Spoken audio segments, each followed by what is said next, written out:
Hi, this video is to show you how to solve this problem 9 on quiz 3, based on the material requirements planning, record provided, what are the net requirements in week 3. So these are the MRP record. So if we're talking about week 3, this is the MP record for week 2.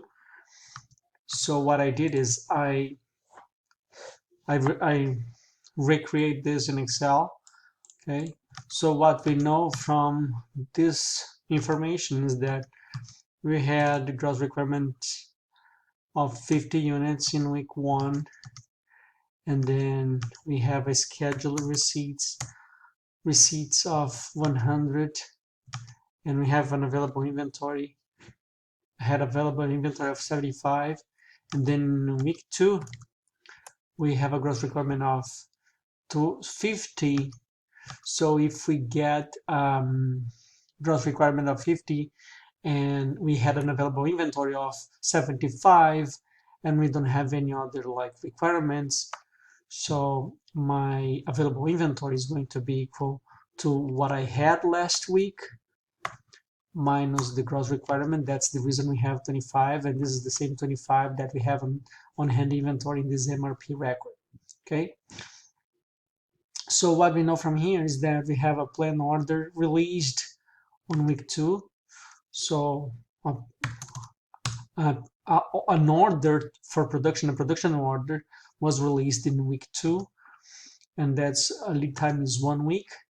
So that's the reason we have a plan order production receipt here. So we got 100 units. So our gross requirement for week 3 is 60. So how much will be my available inventory?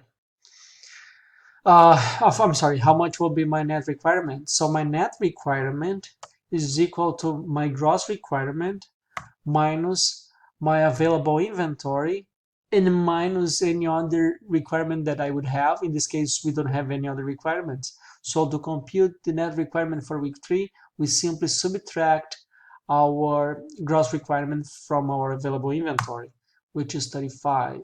Okay. And our available inventory in week 3, after we